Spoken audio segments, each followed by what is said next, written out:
Even with the presence and favor of Yahweh in our lives, temptations still come.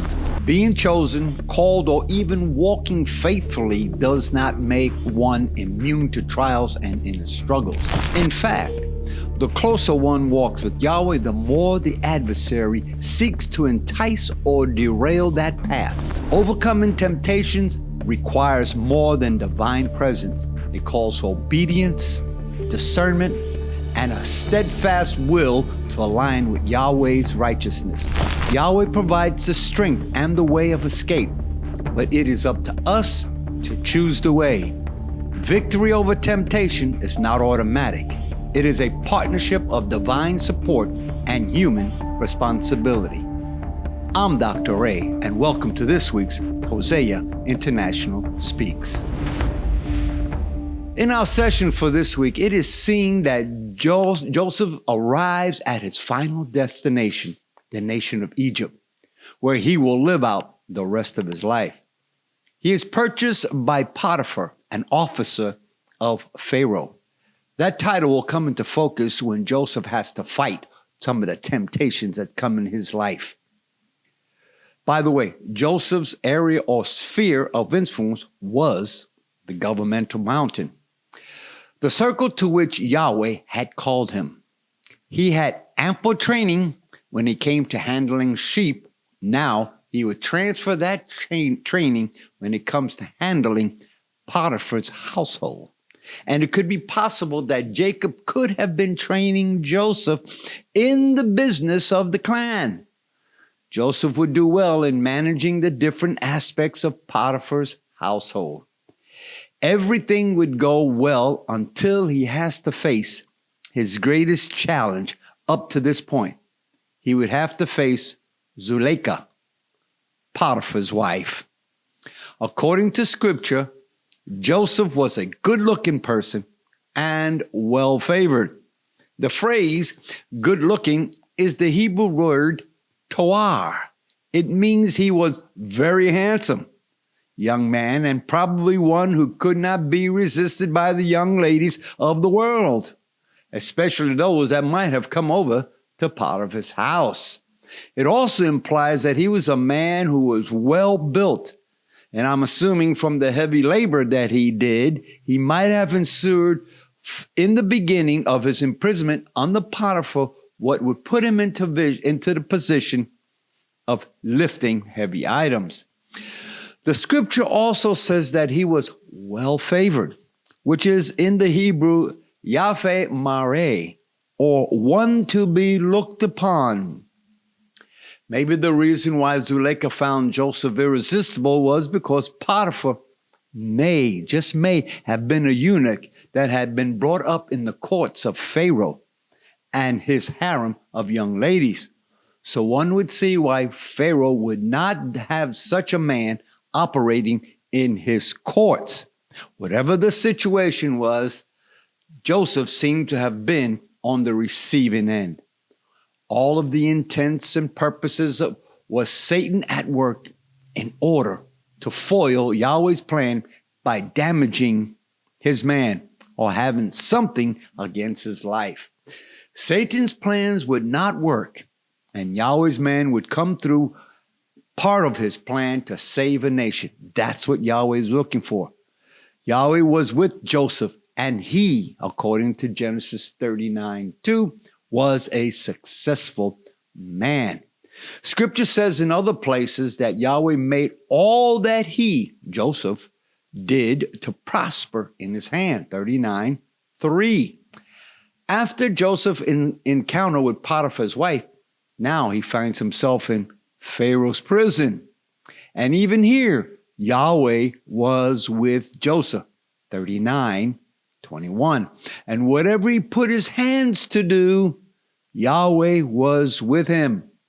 39:23.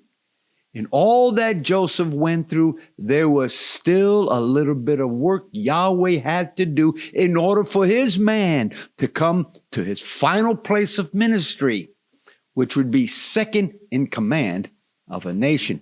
This process would take 2 more years for Yahweh's refining process to be finalized in his life. Psalm 105:19 says, the word of Yahweh had tested him. The Hebrew word for tested is saraf. It means refine, to remove the impurities, meaning that even after being in both Potiphar's house and Pharaoh's prison, there was still some work Yahweh needed to do in his man for the work that was ahead of him. It would take a man that would operate with integrity and a man of principles, a man who would follow through on everything that Yahweh had called him to do. And what he would do not only would save a nation, but at the time it would save the known world. Yahweh has called you to do a specific work.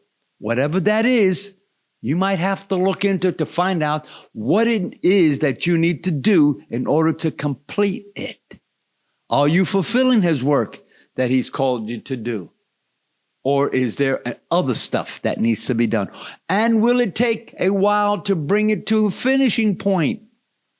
Or are you beginning the work that needs to begin or bringing an end when Yahweh returns for his bride?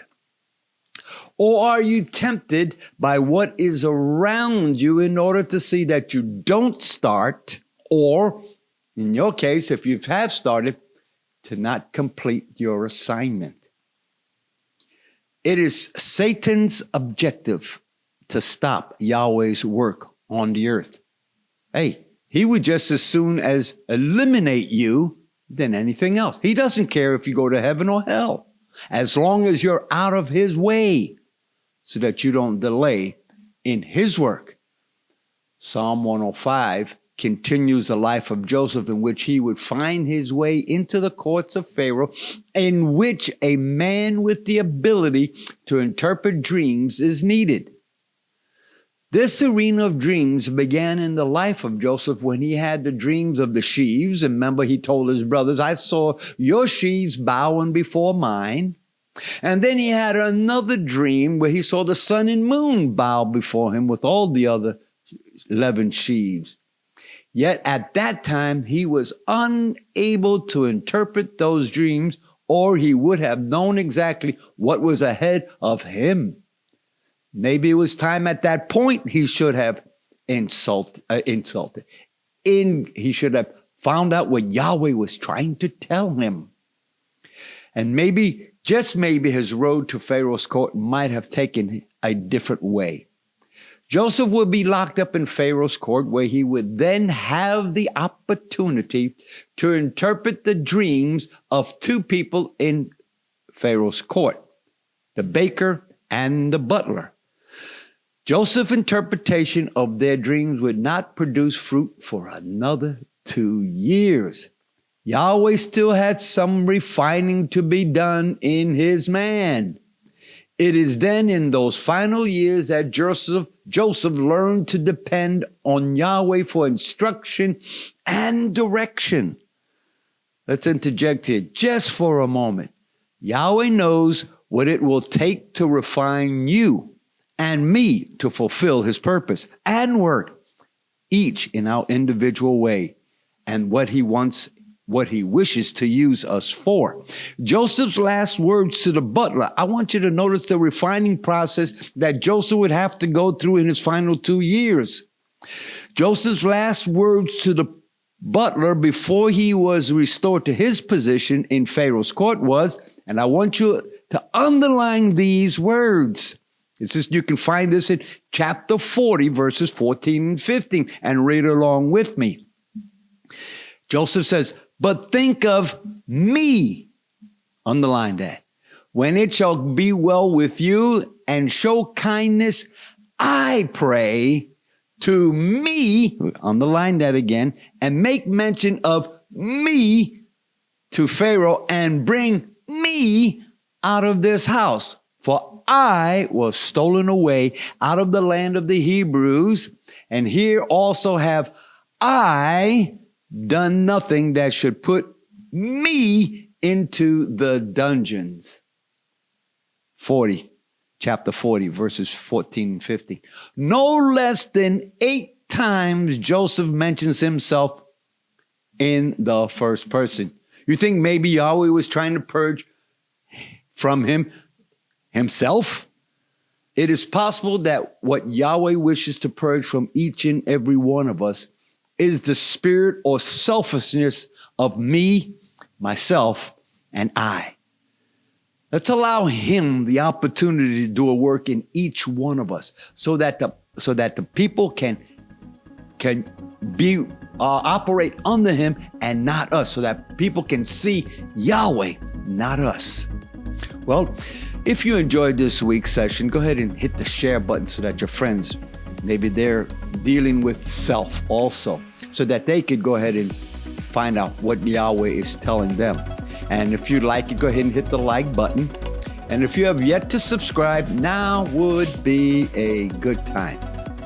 If you wish to write me, you can also write me at Hosea International at yahoo.com or at HoseaIntSpeaks@gmail.com.